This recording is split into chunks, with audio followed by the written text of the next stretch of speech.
from the time that they pronounced me dead was a good 45 minutes. They cut my clothes and then they paddled my heart because my heart had stopped. And I could see people screaming and crying, but I didn't realize that was actually my physical body because I was somewhere else. The only thing that I could feel, if you can imagine, absolute love and peace. There wasn't anything else to be felt. I was greeted by people I'd known in the past. I'm back home again. Incredibly safe and felt at home. All right, welcome to Round Trip Death, everybody. Welcome to our special guest today, Betty Guadagno. How did I do? Pretty good. Nobody can see your thumbs up. You have to say something. You did really well.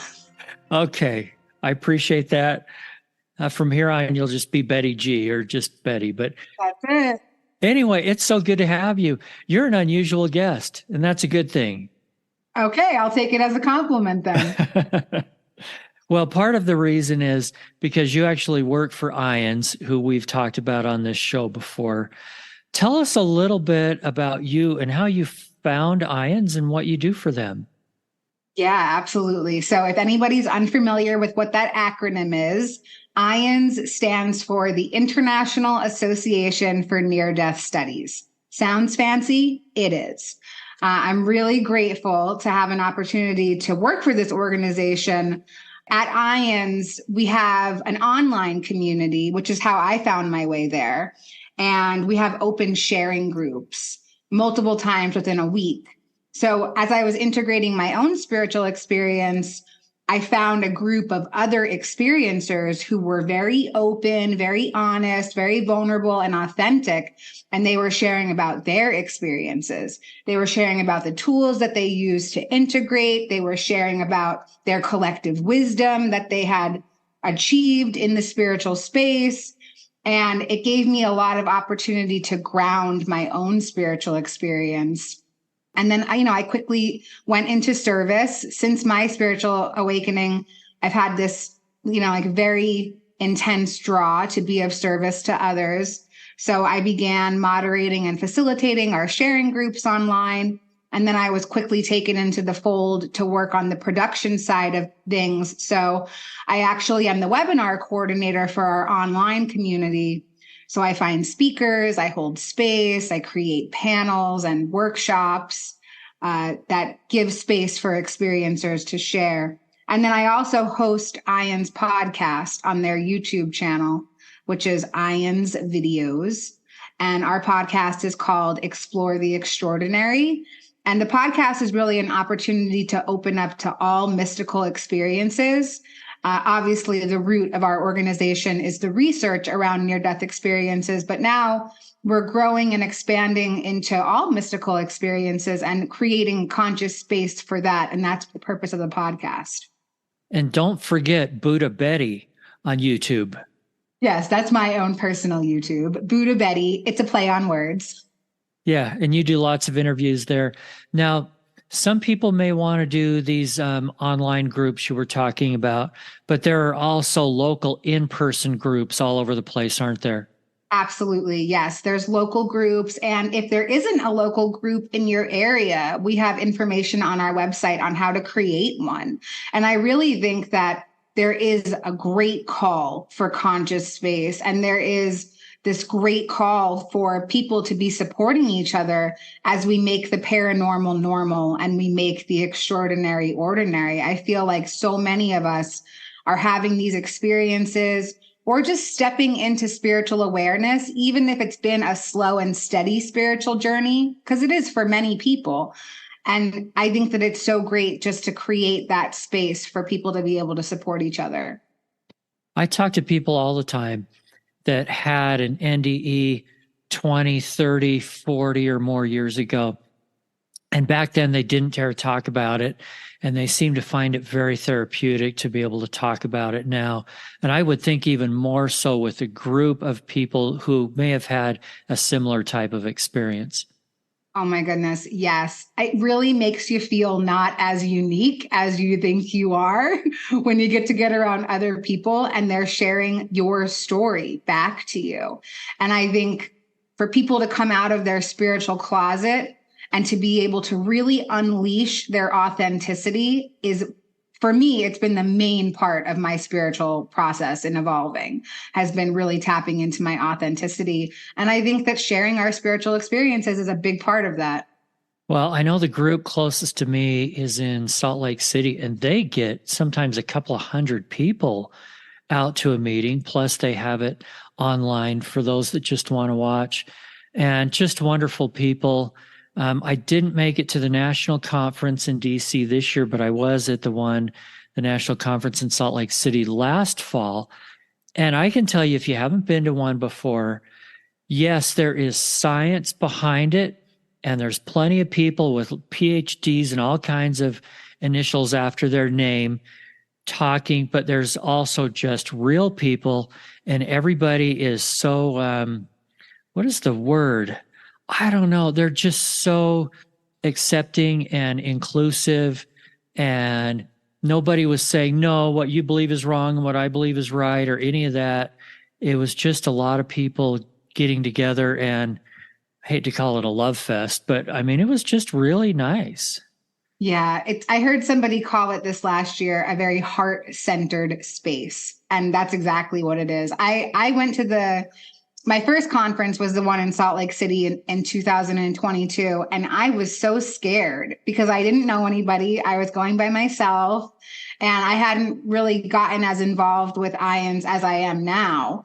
And so I really didn't know anybody. And I walked into the hotel, and the second that I walked through the door, it was like this wave of tingles just took over me. And I was like, whoa, I'm home. I've never felt this kind of vibration before. And I didn't know anybody. And I still had I had an amazing time. I made soul connections. You should see people spot each other from like across the room, and they are just like magnetized to each other, and they're like, I know you. I mean, like, I don't know you, but I know you on some soul level. I watched so many situations like that unfold while I was there. I'm getting goosebumps just thinking about it. It was so incredible. It really is such a beautiful space. And our podcast was fairly new back then, but some of the people that have been on the show found me and just ran up and gave me a hug, and was so nice. So if you have any favorites from this show, you may see them at the next conference, and you can go up and give them a big hug and tell them you appreciate them sharing.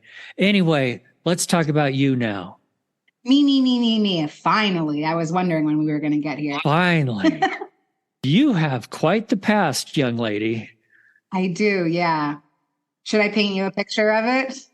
Yeah, go ahead, because I want it to be in your words, not mine. And this is without judgment. That was only a joke, but yeah, go ahead.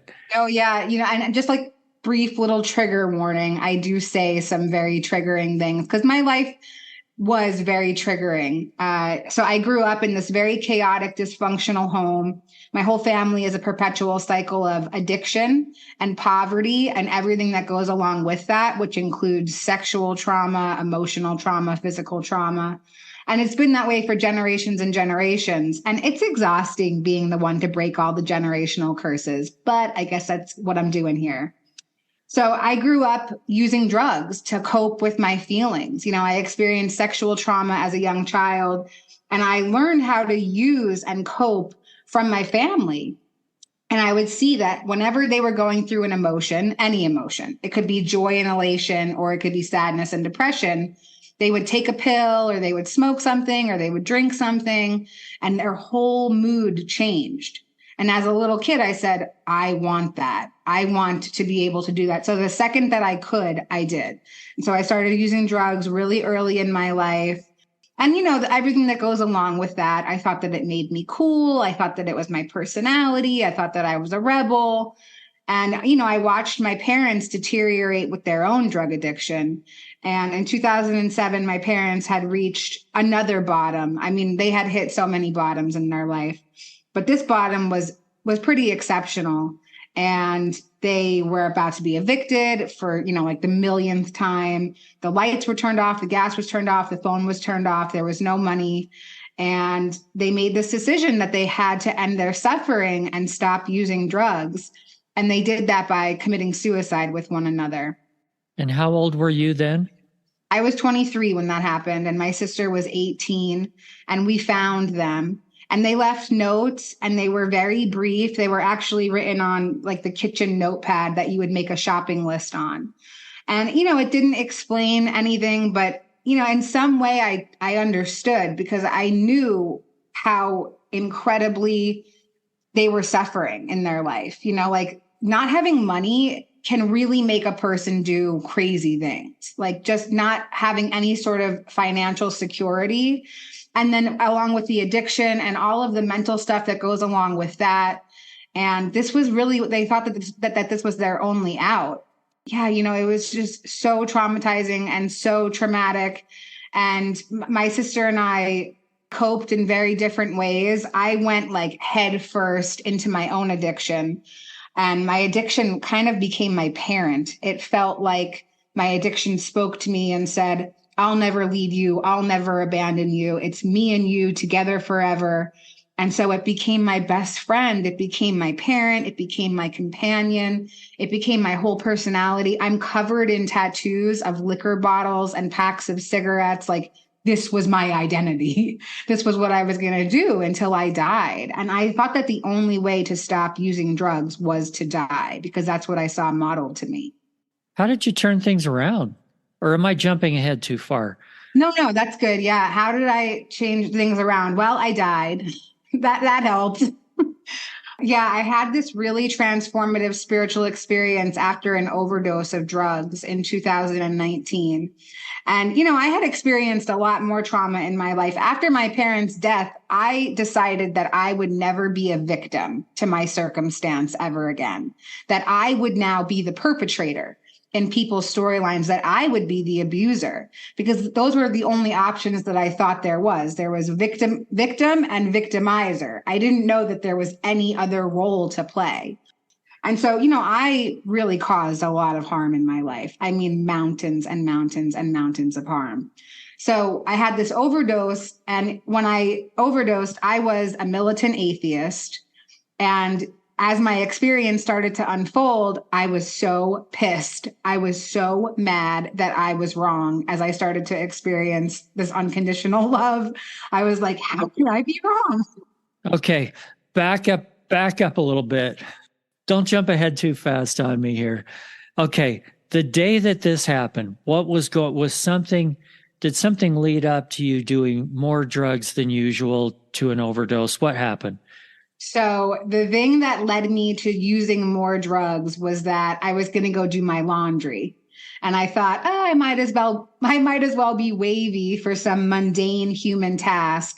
And the drugs that I used every day at this point in my addiction, because this is the tail end of my addiction, every day I used heroin, methamphetamine, ketamine, some sort of hallucinogen, whether it was psilocybin or LSD, and then some sort of like benzo, like a piece of a Xanax to sort of like tie it all together. So every day I was using an insane amount of drugs anyway. But this one particular day, I decided to take a little more of each of the drugs, and it activated a spiritual awakening. So I didn't technically die. I was conscious for my awakening process. Today, I have some language for it. What I experienced was a spontaneous Kundalini awakening, and the drugs activated my Kundalini energy. And if you're unfamiliar with what that term is, Kundalini roughly translates into life force. So I had this life force energy activation. Every single one of my chakras became activated and online all at the exact same moment. And as my third eye and my crown opened, it felt like my spirit shot out of my body. I got to ask, and you don't have to answer if you don't want to. How does one, survive taking all those drugs? You couldn't hold down a job, could you? No. My life was immersed in prostitution. That's how I made money to support my drug habit, or anything that I could do. I would steal, I would lie, I would cheat, anything that I could do to get a little bit of money to be able to afford my habit. Okay. Explain more what happened here. So you're at the laundromat? It started at the laundromat, yes. And I realized that I took too much as I was like putting the clothes into the washing machine. I live in New York, so we go to outside laundromats. And like everything started to kind of feel funny. Like the quarters felt like they were the size of my face as I was putting them in. The paper money felt like tree bark. And I said, I got to get out of here. And so I started to run home. And as I was running home, I was going at a very quick pace. Every time I got to a corner, I would see the street signs. So I would see Madison and Stuyvesant, and then I would run to the next block and it would say Madison and Stuyvesant again.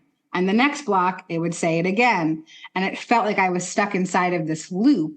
And then all of a sudden, the whole world became washed in the brightest white light that you could ever imagine. And then I witnessed all of the buildings around me crumbling to the ground, and all that was left of them was the green lines of matrix code that made them up. So like the fabric of reality is crashing before my eyes. So now I really start to hightail it home. I walk in through my front door. I finally get there. It felt like it took me 6 hours to get there. It might have been 6 minutes. And as I entered the doorway, I caught a glimpse of my reflection in the mirror. And I thought, who is that? I have no idea who this person is. And then I heard my mother and my father's voice come into my consciousness. And I heard my mother say, what are we doing inside of our daughter? And then I started to get downloaded with just everything, like the whole fabric of creation started to unfold inside my mind, the whole storyline of creation. And it kind of felt like I was my parents and that I was downloaded with their suicide, and I could feel the intense anguish. And I kind of likened this to like a life review, because I was experiencing their suicide from their point of view. And then I was experiencing it from the perspective of a grieving daughter, the way that I had actually experienced it. And it was all so overwhelming. And then all of my other memories started to come into my awareness, and I began to feel the way that I had made others feel as I victimized them and hurt them. And it felt like every cell in my body was covered in concrete and static. It was so heavy. It felt like hell, like what people describe hell to be like. That is what my life review felt like.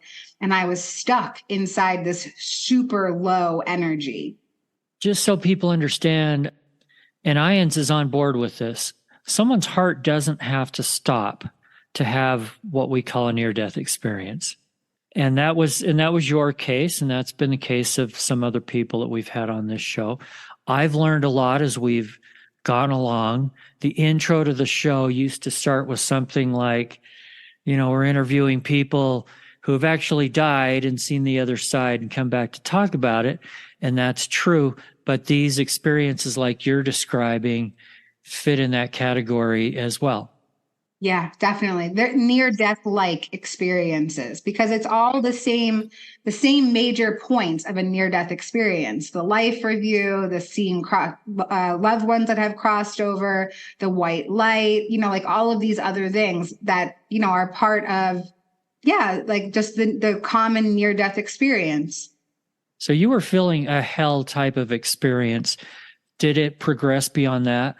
Yeah. So, like as I'm feeling, again, like today I can conceptualize it as a life review, but then I just thought, oh man, I died and I'm in hell.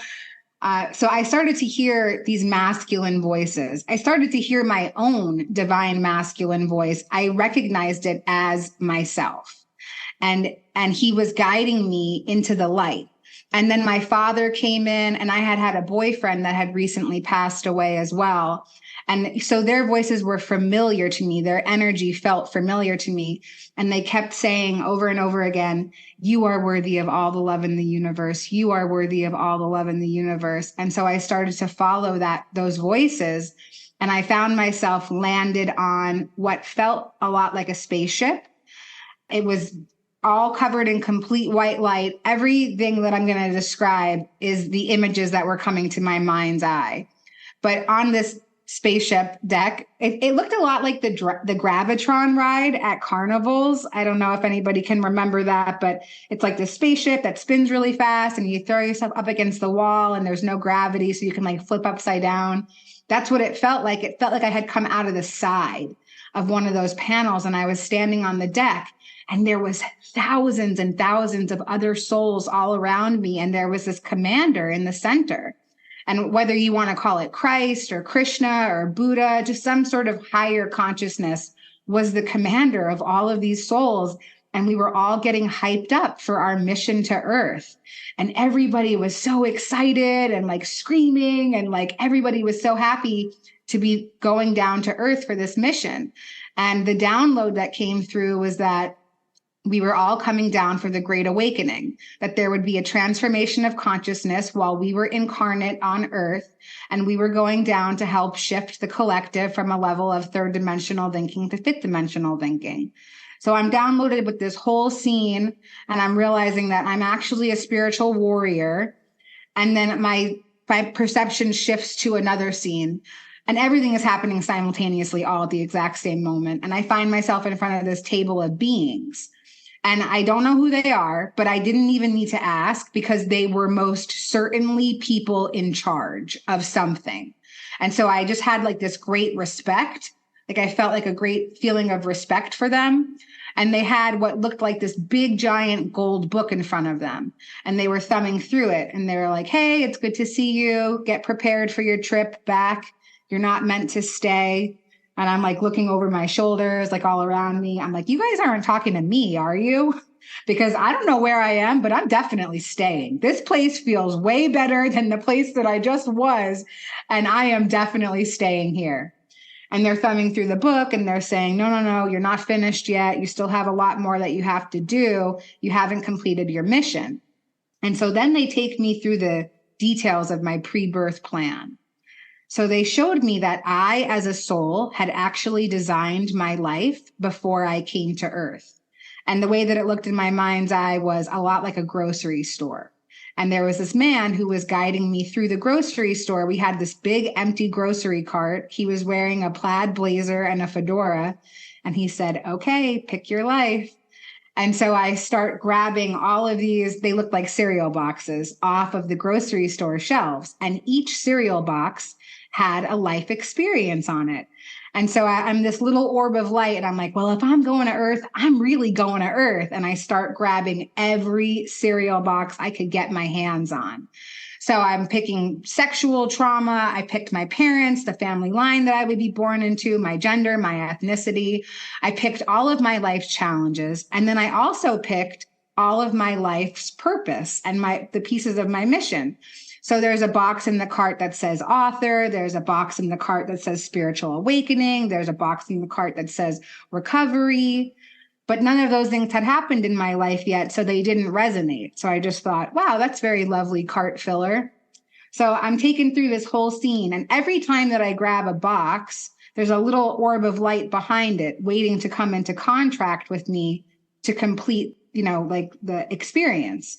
So the one that really sticks out very vividly for me is the box of childhood sexual trauma. As I picked that box, a little orb of light came out behind it. And it was the soul of the man who would abuse me as a small child. And we came orb to orb, face to face with each other, so to speak. And we came into contract. And I was downloaded with the reasons why. And one of the main reasons was that I had been his abuser in a previous life and that we were balancing the energy. Another reason is that we were transmuting this for the collective, not just for this particular soul, but for the entire collective as a whole. So then, I had this great sense of freedom come over me. It felt like 2 tons of bondage had been released from my back. Like I was no longer a victim to my circumstance. I was actually a divine co-creator of my experience. Things had no longer happened to me. They had actually happened for me, because on some soul level, I had chosen it for the evolvement of myself. Now, my human cannot understand how any of those experiences could evolve me as a spirit. But today I have unwavering faith that my soul is in charge and knows exactly what's going on. That is so amazing. And the thought that people would actually choose really hard, sometimes horrible, difficult things is hard to understand. But I guess in a realm like that, and realizing that, hey, I'm choosing this because I'm going to learn something from it. right? Is that the idea of the choices? Yeah, yes, absolutely. And again, because it does something for the collective itself as a ripple. Okay. So right now, because we're in the midst of the Great Awakening, the collective needs a lot of negative energy to be transmuted. So I took on all of these challenges, not only because I wanted to heal the family line that I was choosing to be born into, but I wanted to heal these things for the collective itself. So in case someone doesn't get a chance to experience the healing from these things, I'm experiencing it and creating a ripple out in the collective so that other people can jump into that ripple if they so choose. Okay, before we move on from the grocery store, is that what you call it? Yeah, I mean, it was like a little grocery store. I have a whole bunch of questions here. So I'll try to get through a couple of them quickly. This whole thing about, you mentioned the word contract. Okay. So you chose these experiences and there was some kind of a binding contract that went with them? No, I wouldn't say binding because that sounds like so condemning. Like if Yeah. you don't complete your contract, it's okay. You know, like you'll probably have to come back again and finish it, but it's not as, you know, like, yeah, definitive as that. It's not like a jail cell. So I'm a big believer in agency and our freedom to choose. And I'm not a big believer in that everything is predestined ahead of time. I believe that we can make choices along the way.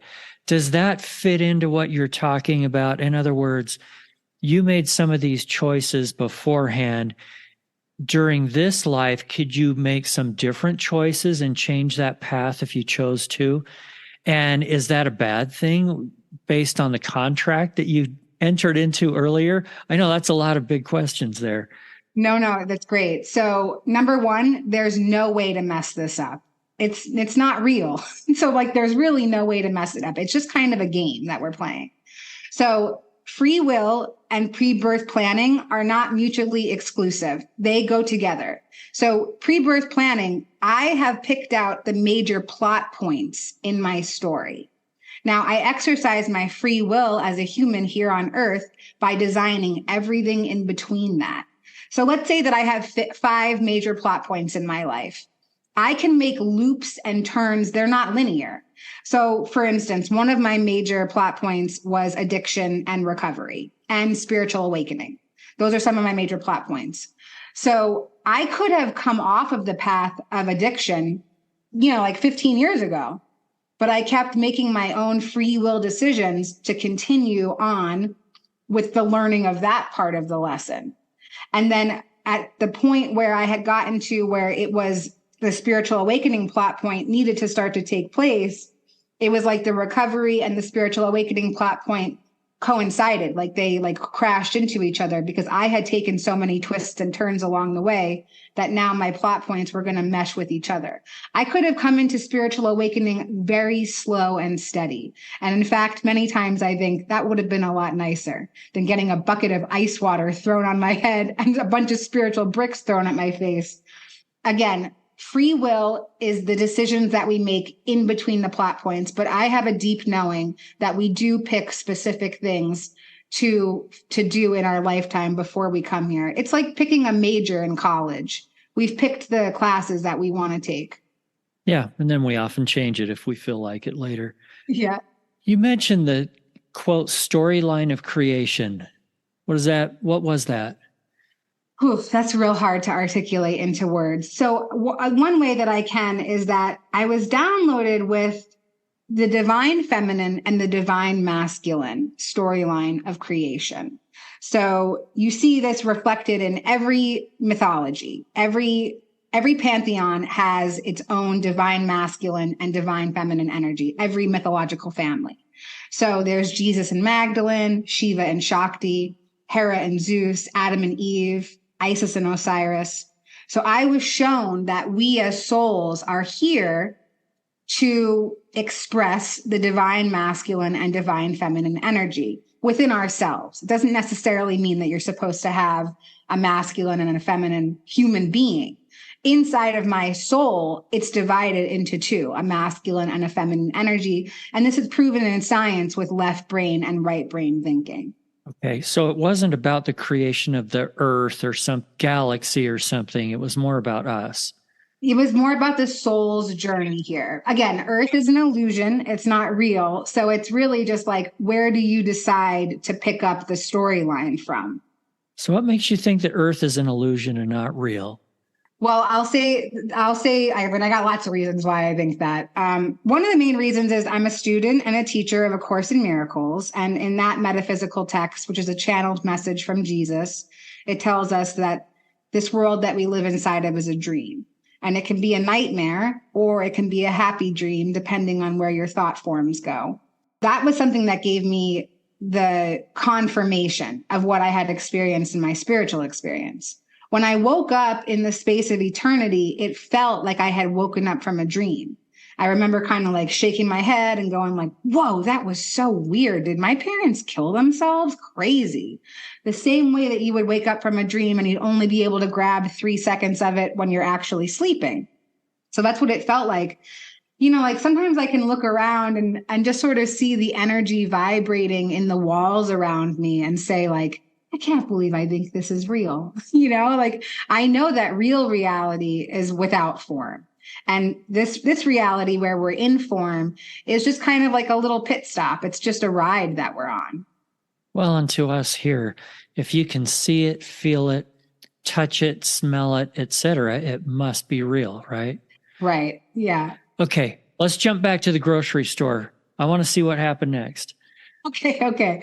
So after they had taken me through all of that, and I, you know, like I said, I had this kind of weight lifted off of me. I found myself back in front of the table of beings.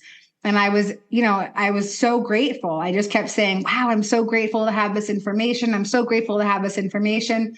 I will still not be returning to Earth, but I am so grateful to know that I actually picked that crazy life. And they said, listen, you're not going back as a punishment. You are going back to complete the mission that you signed up for. So you have to balance your lifetime. You have to complete the grocery cart. And I was very dismissive. And I said, I don't need to go back. I said, listen, you guys don't tell us what Earth is actually like. And I don't think that I can handle it. I don't think that I can go back and finish. I said, I definitely cannot go back into her, pointing to my own body. I said, well, I could see my body in the bathroom outside myself. That's where I was. That's where my awakening took place, inside my bathroom. Glamorous. Yes, yeah. I said, she's glitched. She needs way too much healing. Like her body is wrecked. There's no way to fix what she's done. And they kind of like chuckled, like, of course it can be healed. But like, I don't understand that, you know? They said, well, listen, you don't have to go back into her if you really don't want to, but you do have to go back. And so we'll show you the baby that you'll be born into. And so then they took me into this scene where I could see, everything looked a lot like a video game. And that could be because of the generation that I'm born in, or because we live in a simulation. You can take your pick. But so they showed me this little baby and everything about her, like all of her stats came up next to her. You know, she was beautiful. And they showed me her gender, her ethnicity, her family line, her challenges, her purpose, her mission. And she was going to have to complete my grocery cart, on top of a couple of other things that were going to be added because of the family line that she was going to be born into. And so I thought, okay, if these are my only options, starting from 0 or going back into the body I just came from, then I'm going to go back into her. And they said, listen, we promise you that your life will not be nearly as challenging as it has been. You're going to be living in awareness now. You're going to have these beautiful spiritual goggles on that when we come into awareness, we get to wear. They said, the first part of your life was boot camp, and the second part of your life will be carrying out your mission. And this time around, you're going to have helpers. You're going to have kindred spirits, soulmates, mentors, teachers. You're going to find the knowledge that you need to help you on your way. And your life will be vastly different. Trust us. And I said, I do not trust you guys. And then I found myself back in my awareness on my bathroom floor. And that was the end of my spiritual experience. You told them that you don't trust them? I do not trust them. That was how I felt then. Now I have a different perception. Okay. It's true though, I feel like I wasn't prepared for what Earth actually was. I had somebody ask me once, do you think this was an informed decision? And in a way I don't, because, when in that spiritual space, as I'm picking the cereal boxes, I'm feeling the life experience, but I'm feeling it for a millisecond because time doesn't exist there. So I don't realize that I'm going to be dealing with the grief from my parents' suicide for decades of time. I just think like, oh yeah, I can handle this. Or like, the pain from addiction. Oh yeah, this seems like it would be interesting to experience. I don't realize that it's going to be decades of linear time here. So for a long time, I felt kind of tricked into this whole experience. Today, I have a different awareness and I don't feel that way, but I can understand how other people do. I can't imagine how hard it was to heal at that point, physically from addictions, as well as having to finally deal with all these emotional things. What was that process like? How long did it take? Because you seem very healthy and happy today. Thank you. Yes, I am. I drink a gallon of water a day, so that really helps. But my healing process, I'm still healing, I'm not cured of addiction. I have a daily practice. I'm part of a 12-step fellowship. That's something that really helps me. I actually experienced a spontaneous healing after my spiritual experience. Like I said, this body was very glitched. After my experience, I wrote the whole thing off as drug-induced psychosis. I didn't know anything about spirituality. I didn't know anything about spiritual awakening. And I definitely refused to believe in anything like that. I just thought, man, I was so high that I thought I was talking to God. That's crazy. And then all of these really beautiful signs and synchronicities started to take place to let me know that my experience was a true one and that I really had to get onto a different path. And there was this great sense of urgency about getting onto the path now. So my world became very teeny tiny. And I know my guides and, like my soul made my life impossible to keep using drugs. But I had a physical dependency to heroin. So along with mental addictions to countless other substances. And so it was really challenging for me because, I didn't want to deal with the pain of withdrawal. I found myself on day 3 of withdrawal because I had no way to get drugs all of a sudden after like decades of using them. Now, all of a sudden, I had no dealers. Nobody wanted to have anything to do with me. And so I found myself on day 3 of withdrawal, which is the worst. And if you don't have any experience with that, I'm so happy for you. It's what they depict in films when they show people like really going through it. It feels like your skin is made of broken glass and your bones are campfire logs. You're sweating, you're sick all over yourself from both ends, aches and pains, and none of it is even real. Like there's nothing actually physically wrong with you. And so I was writhing in pain, and I heard a voice, and it said that I could request what I wanted fixed. And I was in the throes of desperation. So I was like, okay, strange voice, I want to no longer be physically dependent to this substance. Please take this away from me. They told me to lay back, count backwards from 10. And I saw these 2 little men appear in my mind's eye. And every time I tell the story, I see them again and they just like wave to me. So these 2 men, they were wearing white lab coats and they had these bulbous noses and they had these little lawnmowers in front of them. And I watched these men take off and go in separate directions to start working through every crevice of my mind. And as they were going, they were mowing out the old neural pathways and they were creating space for the new ones. So my pain receptors were being restored. Again, I'm not actually physically, there's nothing physically happening to me that I should be feeling this pain. It's because everything inside my mind is so jumbled because of the substance. So they were clearing it all out. And when they finished mapping out my mind, I felt somebody draw X's onto my forehead with their thumb and then a plunger on the crown of my head. And as it plunged down and came back up, there was this bright white flash. And I was instantaneously healed out of day 3 of heroin withdrawal. I mean, like moments before, I was sick all over myself, welcoming death. And then in an instant, I was completely well and healed and fine.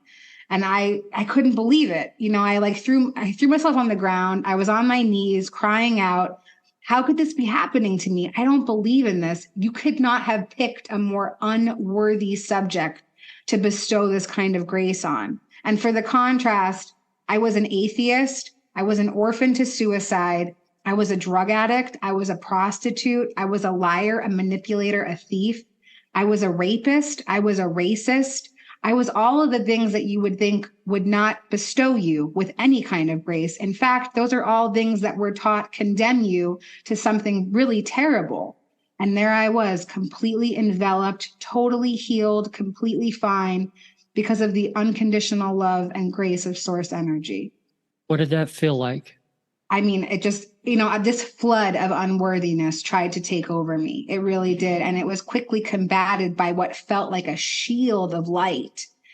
Like the feeling of knowing that I'm worth something when I had felt so worthless my whole life. I had abused myself to no end, like victimized and just completely abused by myself. I did that. And so, yeah, knowing that I was worthy of something more was just, obviously it was very life-changing. That's amazing. I mean, really amazing. Okay, what's the moral of the story? Well, so I think the moral of the story is there's no such thing as condemnation. And I think that that's a really big thing that I took away. There is no judgment. There's no way to mess this up. And really, the idea that if you do wrong, you don't get to go to heaven it's just not true. For me, I could have come back and continued living my life the way that I was. In fact, I did for many months after my experience. I kept using and manipulating, stealing. Today, I choose to live righteously because it feels better. It feels better to be of service to other people. I didn't think that I would ever be able to feel good without a chemical getting me there, or an experience or a person or whatever I was using to make me feel things. And today, just by being of service to other people, this is the highest that I've ever been in my life. And it feels much more aligned with that fifth dimensional level of thinking, which is a service, spirit-centered level of thinking. Thinking outside of yourself for others. Yes. What do you say to someone who may say, hey, all that was a drug-induced psychosis? Oh, yeah. I thought the same thing. I'm totally with you. But if you see before and after pictures of me, you can tell that there is something much bigger going on. I don't even look like the same person. It's incredible. And, there were so many divine signs and synchronicities that took place after my experience to let me know that it was a true one and that something big must be happening. If I was awoken, I know something's happening on a grand scale. This was not part of my picture. We're in the midst of transformation. Yeah. And you mentioned the Great Awakening. What do you mean by that? So I am under the impression from my spiritual downloads that we are in the midst of transformation of consciousness, that life as we know it right now will soon be transforming. And some of us are already on the path to that. Some of us are living spirit-led lives. And that's the difference between 3D and 5D. 3D is a very materialistic way of looking at things, very ego-centered. And 5D is spirit and service-centered. So it's about that sort of shift in consciousness where we'll become much more kind to each other. But, it's like a phoenix rising from the ashes. Everything has to burn to the ground first before we can kind of ascend into that level of thought. And this does feel like something going on worldwide, doesn't it? Oh, definitely. You're amazing. Did this take a lot of psychotherapy too? Or was your healing just overall like, wham, you were there already? So yeah, I think my healing process was more like, I had to figure out how to be a person without using drugs because I had never done that. So I went into a long-term rehab where they basically broke me down into a pile of mush and then built me back up. And I was there for a year and a half. So I had space just to sit and learn and use my mind for the first time in my life. I devoured every sacred text cover to cover. And I started to figure out what it was that I liked about them and what I could take and design my own spirituality around. So I think more than psychotherapy, it was really just about finding my spiritual connection and relying on my guides to help me. Well, something worked because it's not easy for somebody to be able to say all the things that you did. I was an addict, an abuser, a prostitute, all these things. without just wallowing in guilt and, oh my gosh, I'm a horrible person. And you've somehow gotten past that. It's fake, Eric. This isn't even real. Like, why wouldn't I be honest? It's not real. And, I work the 12 steps in a 12-step fellowship. So that's also really helpful with letting go of guilt and shame. My past doesn't have any bondage over my present anymore because I know that it's first of all, it's gone. There's nothing that I can do about it. So the only thing that I can do about it is make living amends. So now, I caused harm to my partners in the past. Now I'm a better partner today. Or I caused a lot of harm to other women in my past. So now I'm a better friend today, and I assist women on their healing journeys instead of harming them. And so just by letting go of that guilt and shame, I'm able to continue on the path and do righteous things. Yeah, that's great. Okay, before I let you go, I want to come back to one thing and have you explain this just a little bit more, because this sounded pretty neat. As you were at that table with the beings, right? And you said something like you didn't want to go back because this felt so much better. Describe that and how that has helped you today. That's a great question. Thank you for that. The way that it felt in heaven was peace and joy and love and connection. And it felt like home. I mean, I thought that I knew what home was. I don't know if I ever experienced a very happy home, but I did have little glimpses of it throughout my life. And this was not even comparable to it. It was beyond anything that I could ever conceive. So a long time after my experience, I thought that my goal was just to get back to heaven. And I thought that I had to do recovery to do that. So, I stopped using drugs and I had like 14 days off drugs. And I said, okay, God, I'm doing what you want. Can you send me back home yet? And then no response. And then a month goes by, same thing, still no response. A year goes by. Hey, is somebody coming to get me? Like, can somebody come pick me up? And I realized after integrating and finding the spiritual texts that really helped me along my way that it's not about going back to heaven. I don't need to go back to heaven to feel that feeling. I can bring heaven here. And I do that, again, by being of service to others, by staying grounded in my spiritual practices, by finding and connecting with my spiritual communities, finding the members of my soul tribe in form, finding the other humans that I felt on that spaceship, the people that were so excited to come to Earth for this mission. I found them here on Earth because I set intention and I prayed for them and they came to me. And so now I'm surrounded by the people that I know that I came to Earth to accomplish things with. And that feels just like heaven to me. And even a conversation like this feels just like home, because it's about connection and expansion. Well, thanks a lot, Betty. This has uplifted my whole day. Thank you. Me too. I feel great. Thanks so much. Thanks again for listening and sharing this podcast. If you've had a round-trip death experience, we would love to hear from you. Send an email to eric@roundtripdeath.com. Until then, I wish you everything good that you're looking for in this life and the next.